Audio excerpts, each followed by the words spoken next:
Hello mga ka-TGFI! Magandang umaga, magandang hapon at magandang gabi sa inyong lahat, and welcome to another TGFI Live. I'm Jamie Franco and I will be your host for today. So for today's topic, we will talk about VUL. What is VUL? Bakit kailangan natin ng VUL? And para kanino ang VUL? So to talk about it, let's welcome our guest speaker for today. She's the unit manager or one of the unit managers of Sunlife Financial and the co-founder of Goalie. Please welcome Ms. Gladis Morales.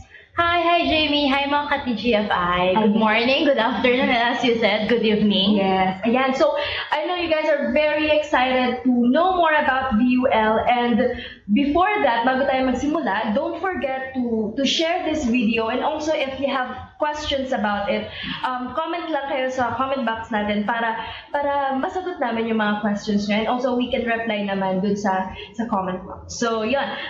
Miss Gladys, let's start na dun sa interview. So, first question is, ano ba yung VUL? Okay, so before we answer what is VUL, start muna tayo that VUL is an investment-linked insurance. So it's a hybrid from insurance and investment. Okay, so there are two kinds of insurance. We have term and we have permanent. So term is you buy it, let's say for example, from 1 year, 5 years, 10 years, so depending on the year. And then kapag permanent naman, this is you're insured over your lifetime. So lifetime ka nang insured as compared to the term. Under the term, under the permanent rather, meron tayong dalawa. So one is we have a whole life and the VUL, which is the variable universal life. So si variable universal life, as I've mentioned, hybrid siya. So pinagsama niya yung investment at saka insurance. So insured ka dun sa lifetime mo, at the same time, meron kang option how many years to pay. And since kasama yung investment niya, meron ka ding option saan mo i-invest yung money. So the easier way to explain is it's a type of insurance but it comes with an investment part. So it's a hybrid. Okay, so to clarify, hindi siya type of investment. No, it's not a type of investment. It's just it has an investment component that is investment as well. Okay. So, if we're going to, kasi meron, ayun nga, sabi nyo meron tayong tinatawag na investment part dun sa insurance. So, paano ba natin mapapaliwanag sa mga viewers natin, sa mga ka-TGFI natin, what's the difference ng VUL dun sa ibang mga investment instruments na meron? Okay. Ang pinakamalapit sa kanyang katulad, which is yun na rin talaga siya, is what we call mutual fund. So, explain ko lang ng kaunti yung mutual fund. So, as compared to stocks na ikaw yung nagmamanage, let's say, you opened your account sa iba't ibang mga online stocks trading. So, as compared to that, sa mutual fund kasi, someone manages it. So, meron tayong fund manager. All you need to do is to give your money, to invest your money, and then someone else will manage it. You don't need time to look for it. Gising ka na 9 a.m., magbantay kailan ka magbabay, kailan ka magsisell. Someone will does it for you. At the same time, since mutual fund siya, isipin mo na lang na ganito. For example, hindi mo kaya yung minimum na investment na let's say 5,000. So ang gagawin since mutual fund siya, kaya siya mutual, pinagsasama-sama yung lahat ng money na nag-i-invest.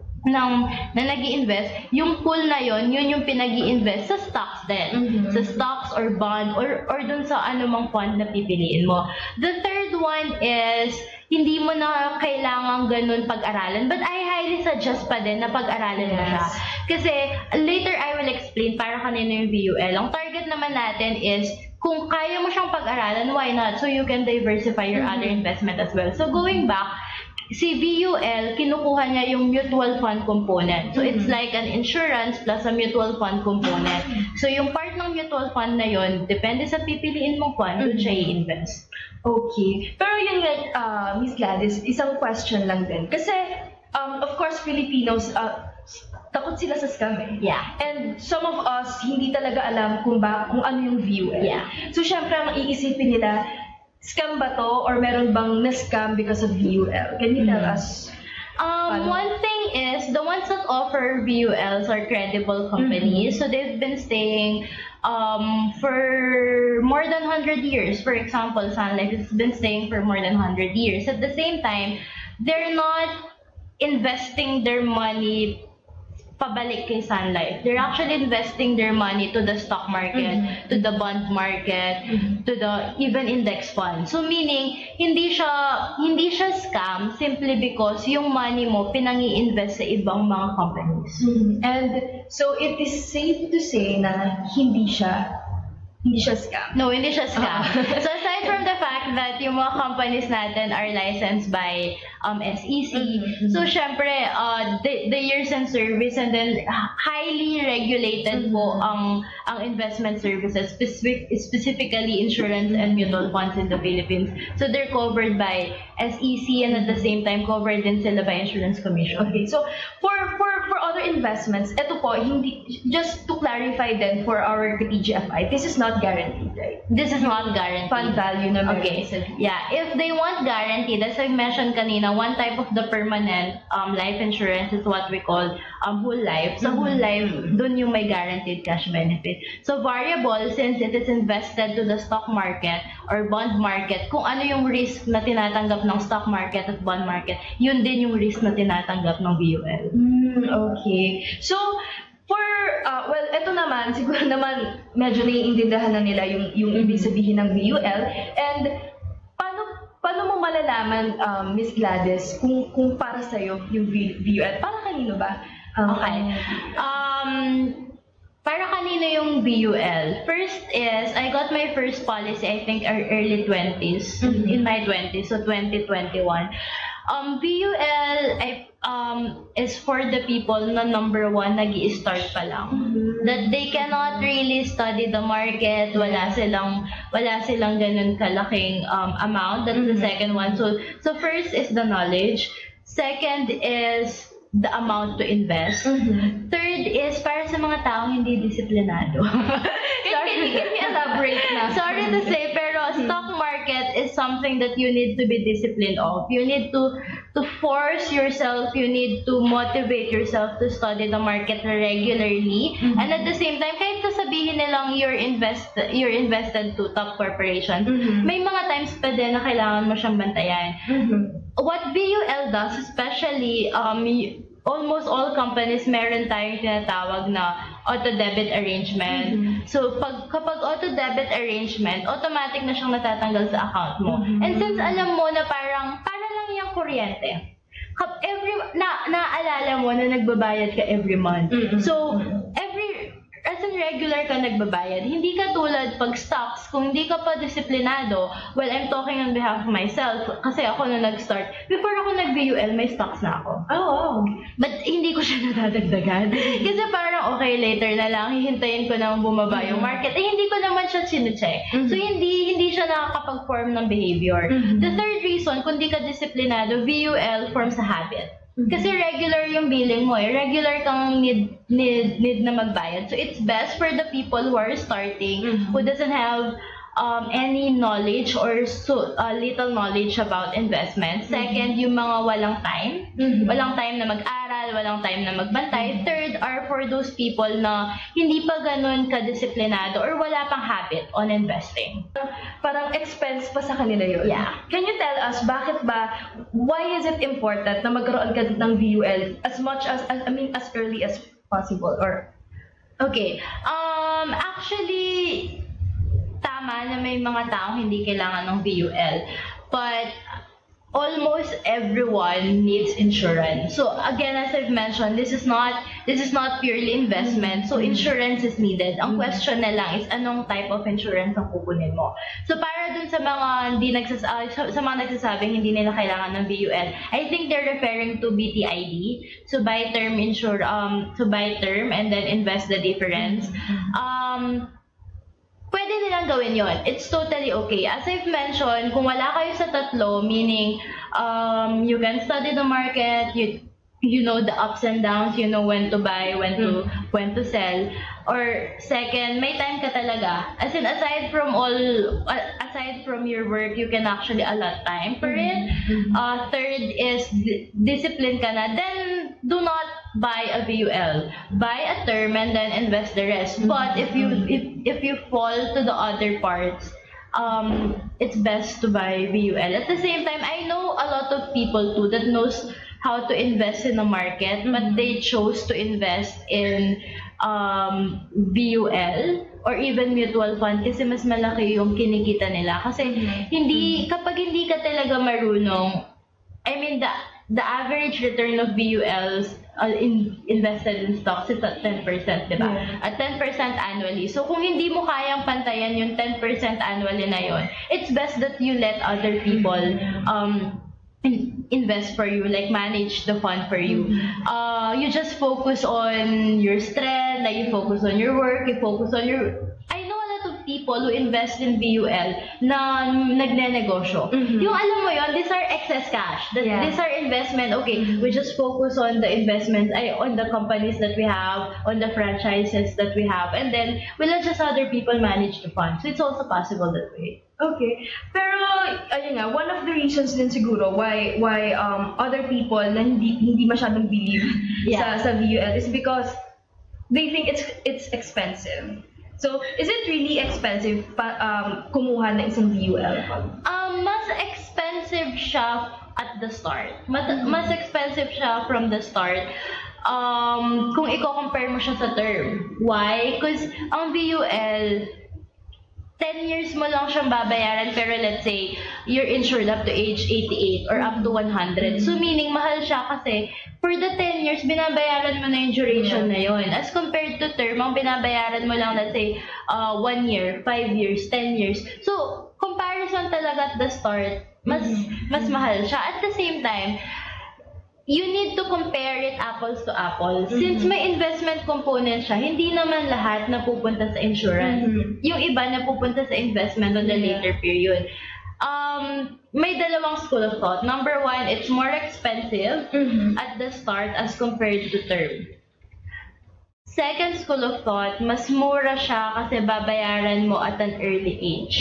Kasi for example, 'di ba, ang term po kasi nagre-renew, let's say 5 years ka.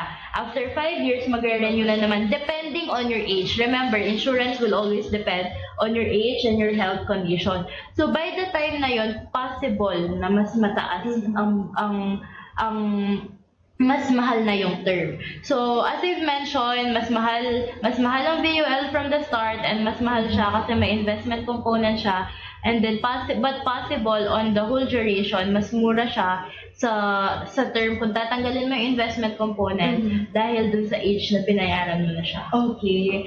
Pero just to clarify po, kasi ang VUL, just as what you mentioned, this is insurance and investment. So, paano po na-divide yun? Ilang percent ang insurance, ilang percent ang investment? It depends on the product, really. Like some product 60-40, some product 25-75. There are other products na 10-90%. So it depends. So best is you ask you ask your financial advisor what is the composition all throughout.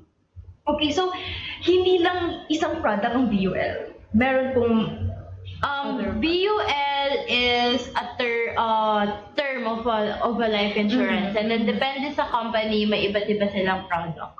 Okay, so depende yan sa company na Yes. nagbibigay. Alright, ito naman po, next question, why should I get a VUL plan? If pasok ka dun sa tatlo, I highly suggest you take advantage of your age right now, lalo na dun sa mga bata.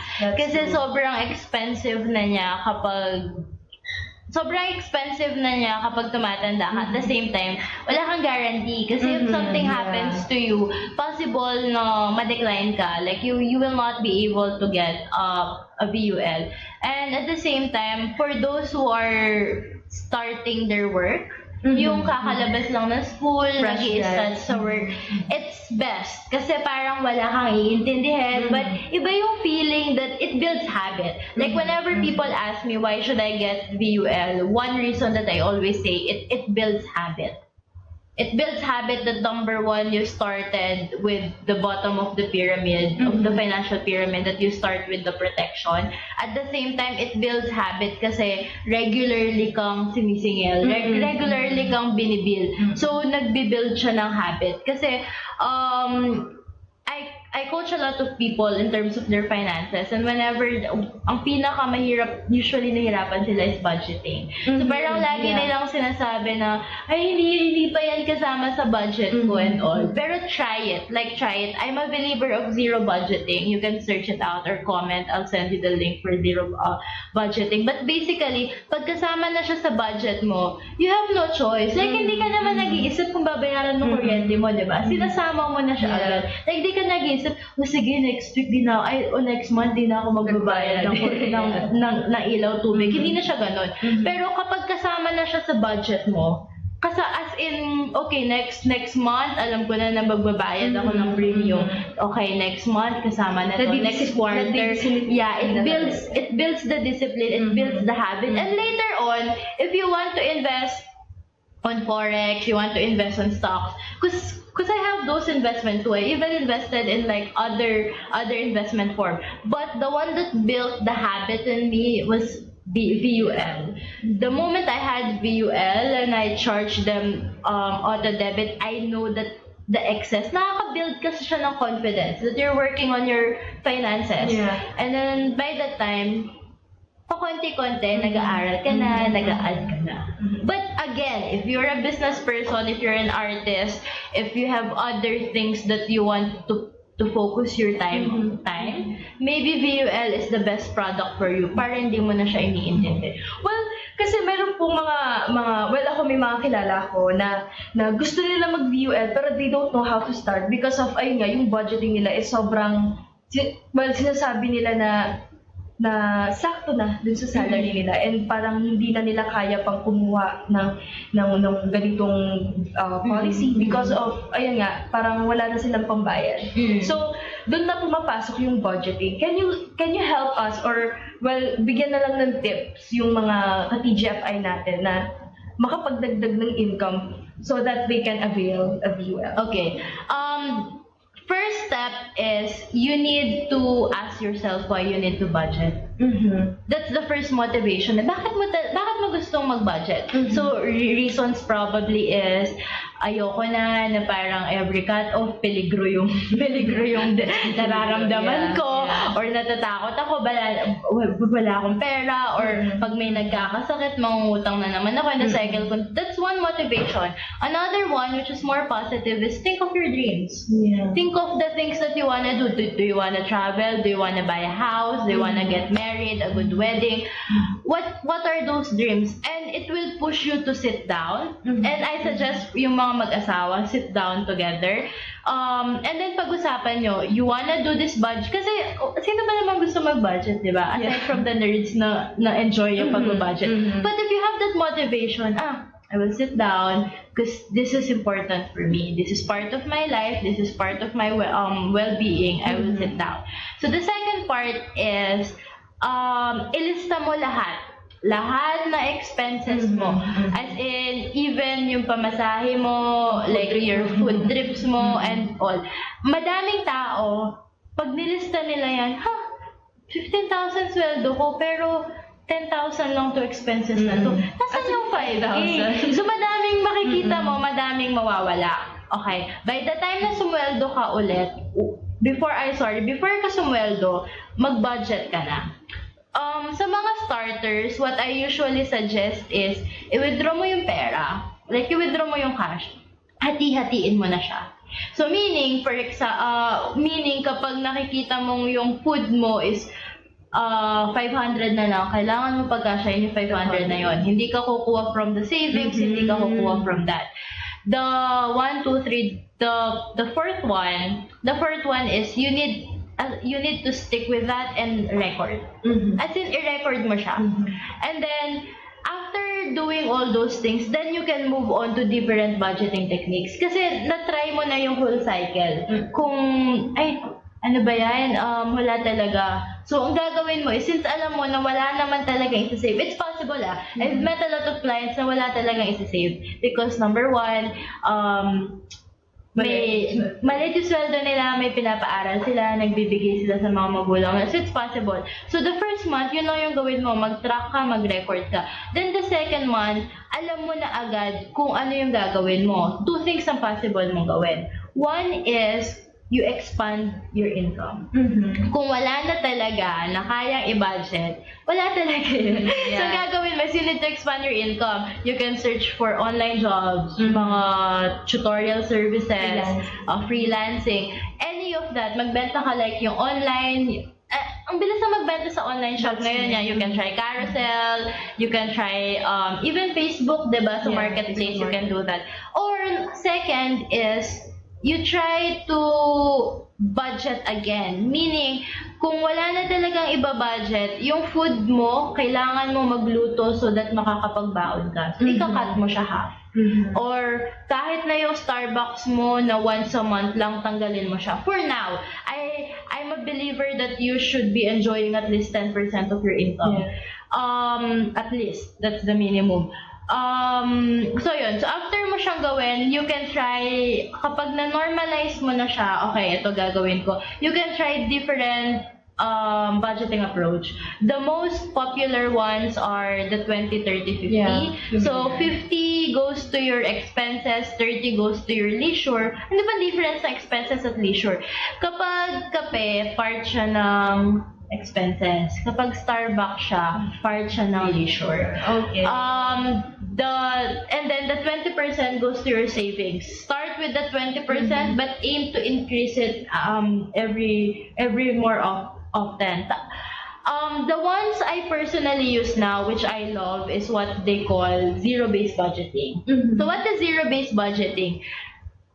Pagtanggap mo ng sweldo, tanggalin mo na lahat ng investments, tanggalin mo na lahat ng savings, tanggalin mo na lahat ng expenses. Kung anong matira doon, kaya mo siyang ubusin to the zero. As in, there is a different, parang, mas masakit kasi pag pinipigilan mo yung sarili mo. Hindi katulad kapag, okay, eto kaya ko siyang ubusin. So, nakikita mo siya paubos. As in, dumadating ako sa point na last day, kahit 200 pesos na lang yung pera ko, alam ko kasi na kaya ko siyang ubusin.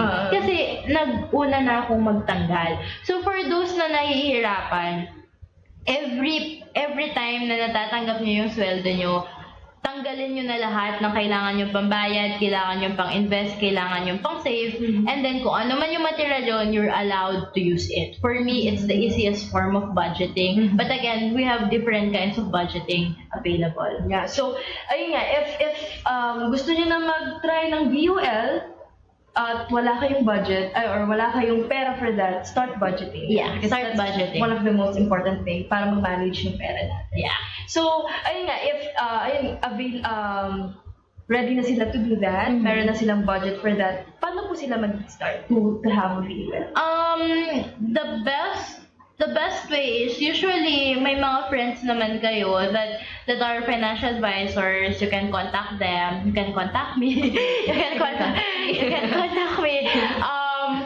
But kidding aside, it's part of it's like getting a wedding planner. Go to a financial advisor that understands you. Go to a financial advisor that is knowledgeable. Like for example, hindi ka naman kukuha ng wedding planner na walang alam. Yes. When it comes to wedding. And if wedding planner is just for a day, a financial advisor can and should last a lifetime. That's true. Kasi hindi lang naman one plan ang kukunin mo. Kasi pag nagkaanak ka, educational plan, you can convert some of your term to whole life. You can actually do a lot of things. So go to a person na hindi mo lang basta-basta friend. So, mas maganda na friend mo siya because you can contact the person anytime. But go to a credible financial advisor because this is part of your overall well-being. Kung pinag-iisipan mo sinong kukunin mong coach for your fitness or financial or wedding planner or yung architect for your house, it's the same thing. You need to go to a credible person because it's finances. Yeah. Everything in your life is affected by finances because it's part of the things that you need to tackle on. So, yun. Pag-isipan niyo siya, contact people, you can search about a lot of pages. You can even go to the websites ng mga companies and contact that. But again, before you get the plan, think about the financial advisor. For me kasi more on the financial advisor than the company. Although it's best pa din that you go to the companies among the top 5 companies. But for me, personally, it's the financial advisory. Nagmamatter yung financial Yeah. advisor. Pero syempre, go to a credible company. Yes. Kasi baka naman okay talaga yung financial advisor niya and then hindi okay yung company. That's true. Problem din yun. Well, can we talk about yung sa Sunlife? Number 1 daw ang Sunlife when it comes to insurance company. And masasabi naman natin reliable ang Sunlife. Yeah. Alam ko, madami magka-comment dito. So, I'll clarify. Insurance companies, just like any industries, may iba't ibang criteria. How can you be number 1? That's why you might see other companies saying that they're number 1 and then Sunlife claiming number 1, then it's the other company, oh, number 1 din kami. And then some people will ask, ano ba yan? Number 1 kayo lahat. Para lang yung ano yung tawag dun sa mga station. Para lang yung TV station. Yes. Everyone claims that they're number 1. But be careful, ask why they are number 1. Because there are companies like Sunlife who are number 1 in terms of the premiums, in terms of the overall business collected. There are other companies that are number 1 in terms of net assets. Other companies then, let's say number 1 sa Luzon, number 1 sa Visayas, number 1 sa Mindanao. So iba-iba siya. But for Sunlife, we're number 1 in terms of the premiums. Okay. So, I forgot to ask this question, UM. Kasi meron di ba tinatawag, may sinasabi kayo na about mutual fund. Pero what if yung mga clients na meron kayo or yung mga gustong mag-VUL, they don't like mutual fund, may gusto silang other investment. Is it possible? Lahat is mutual fund, but you can choose which fund. So, yung fund, yung pwede mong piliin. Meaning, ang pinaka-difference kasi is mutual fund and direct investment stocks. Pag direct investments, ikaw magte-trade.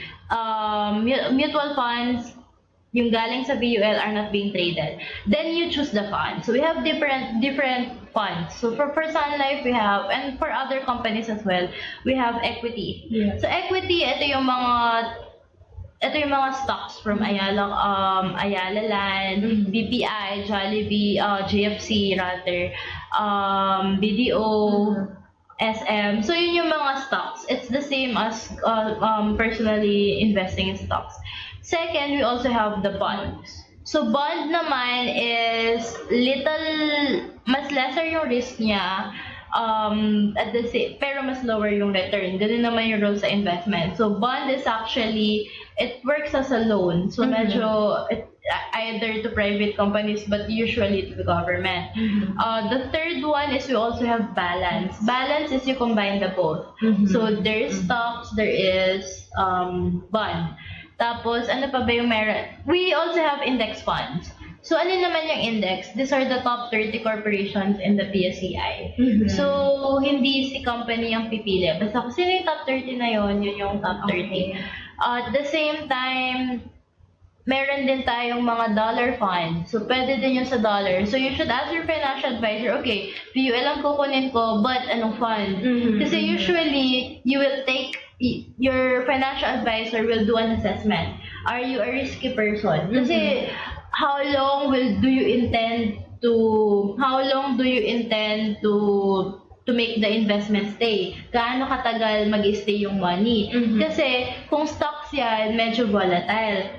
Basta ang pinakatandaan sa investment, the higher the risk, the higher the return. So medyo since risky siya, hindi pwede na after 5 years, medyo kukunin mo na lahat. Kasi hindi siya ganun, hindi siya for that. Stocks is for longer investment. So you may opt to go for bond or even money market. Kasi 'di ba, ang money market naman is medyo yun yung pinaka-least risky. Pero at the same time, yun yung pinaka-least when it comes to return. So yun, so it's really important to talk to your financial advisor and ask and let him assess in terms of risk. Hindi yung pwedeng hindi ka pwede sa stocks kapag maya-maya matatakotin ka. For example, may nangyari lang na negative. Ano nangyari sa pera ko? Ano, kinuha mo ba yung pera ko? So, hindi pwede yun. So, let the financial advisor do the assessment. Which fund are you okay with? Pero kung talaga yun yung gusto mo, then, ikaw pa rin yung masusunod. Well, by the way, Miss Gladys, someone asked me kasi about, kasi he's an OFW and gusto niya kumuha ng VUL pero kasi pumupunta siya ng ibang bansa. So is it possible na kumuha siya ng VUL? It's possible as long as the signing is in the Philippines. So the moment, for example, nangyayari yan sa mga client naming OFW pag mga Christmas na umuwi, then they get it. Makiklaim po nila lahat ng claim, lahat ng benefit makukuha nila. They can even fund their investments kahit na nasa ibang bansa sila. As long as the signing is here in the Philippines. Paano po yung payment system na ginagawa Sa OFW? Usually, madali lang. Same as sa atin, di ba, tawag natin fund transfer. Another term is called wire transfer. So, they can actually do that with the banks. Medyo tumatagal lang siya ng longer time, like 1 to 2 days. But same lang, bank to bank lang din. Okay. So, we've been discussing VUL and nakikita natin mga advantage. Meron po bang disadvantage ang VUL kapag kumuha ka?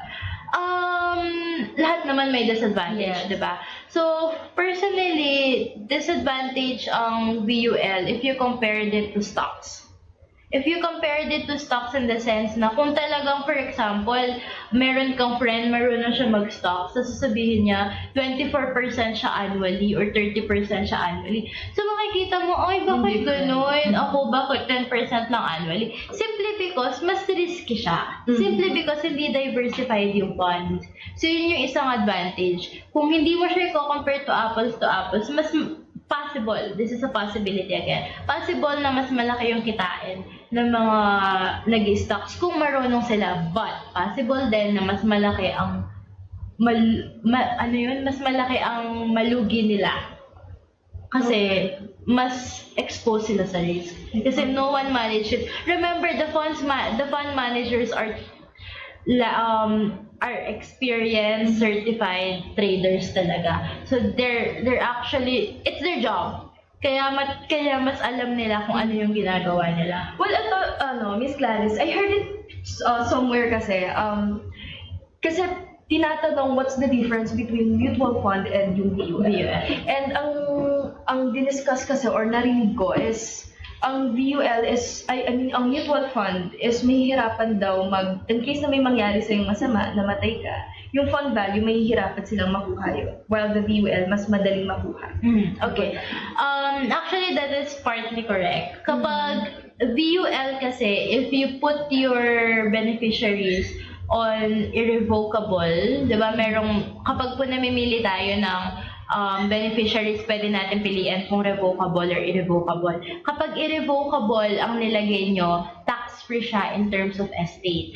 Ano po yung estate? Estate is, let's say, may condo ka. Bago and then namatay ka. Bago siya makuha ng mga relatives mo, kailangan muna nilang magbayad ng estate tax. So, bawal ang offsetting. Kailangan bayaran nila in cash bago nila makuha. Ang kagandahan kasi ng VUL, since this is an insurance at irrevocable yung designation, makukuha mo siya buo. Hindi ka na magbabayad ng tax. Ang mutual fund kasi is a form of investment. It falls under the investment umbrella. So you pay the estate tax. So bayaran mo muna yung estate bago mo siya kunin. Okay, ayun. So, sige, thank you so much, Ms. Gladys, for that clarification. Sure. By the way, ayun nga, ulitin ko na lang, kung meron kayong other questions na hindi ko na-mention or hindi na itanong, please comment it sa comment box para ma-replyan din ni Miss Gladys. And also, please share this video. I guess I have no questions na for the VUL, and I think nadagdagan yung knowledge namin when it comes to VUL. So, I think that's the end of our talk. So, ito na lang, Miss Gladys, last tip na lang for our ka-TGFI na gusto nang kumuha ng VUL product, and ano yung gusto nyong, pwedeng sabihin or tip for them. If you're thinking of getting it, do it ASAP, especially before your birthday. So every time kasi nagbe-birthday ka, nagmamahal siya. But before getting one, I just mentioning it to do it ASAP para mas mura siya. Pero before getting one, do an assessment to yourself, do a planning with yourself. Why do you want to invest? Bakit mo? So that tuloy-tuloy siya eh. Ang laking factor din ng dreams and goals. As in, you start with your dreams, you start with your needs, bakit mo siya kailangan. Para hindi lang siya one time. Hindi ay, kukuha ko ngayon, tapos pag next na premium mo, ayaw mo na. So, nagastusan ka lang, diba? So, really start with the why. Start with why do you wanna do it in the first place. And then after that, magugulat ka. This is just the start of your financial journey, of doing more investments, of fixing or improving your budgeting. And even, for me kasi, money is a tool for you to enjoy life. So, if your finances are fixed, kung okay ang finances mo, okay ang budgeting mo, lesser problems ka, and at the same time, you have more means to enjoy. Okay. So, I think that's it. Thank you, Miss Gladys. Sure. Thank you so much for that. Actually, it's one of the best. So, that's it for today, mga ka-TGFI. Merong mga promotion sanang sasabihan si Miss Gladys if you want to promote your page. So we run also a page. It's called Goally, GOALLY. So we usually post there anything about investments, insurance, how to budget. We even talk about business, mga online business, how can you earn, market updates. We usually give the market updates there. And if you subscribe to us, for a limited time, we will give a financial plan to you. Wow. So you just answer our form, and then after answering, we will give you a PDF file of your financial plan. So it's specific to you. So by the financial plan, you can study your net worth, what are the things, the red flags in your finances, and then how can you move forward from the, so just like our page, message there if you want the free financial assessment. If you have any questions for me, you can message me directly there, or comment below, or comment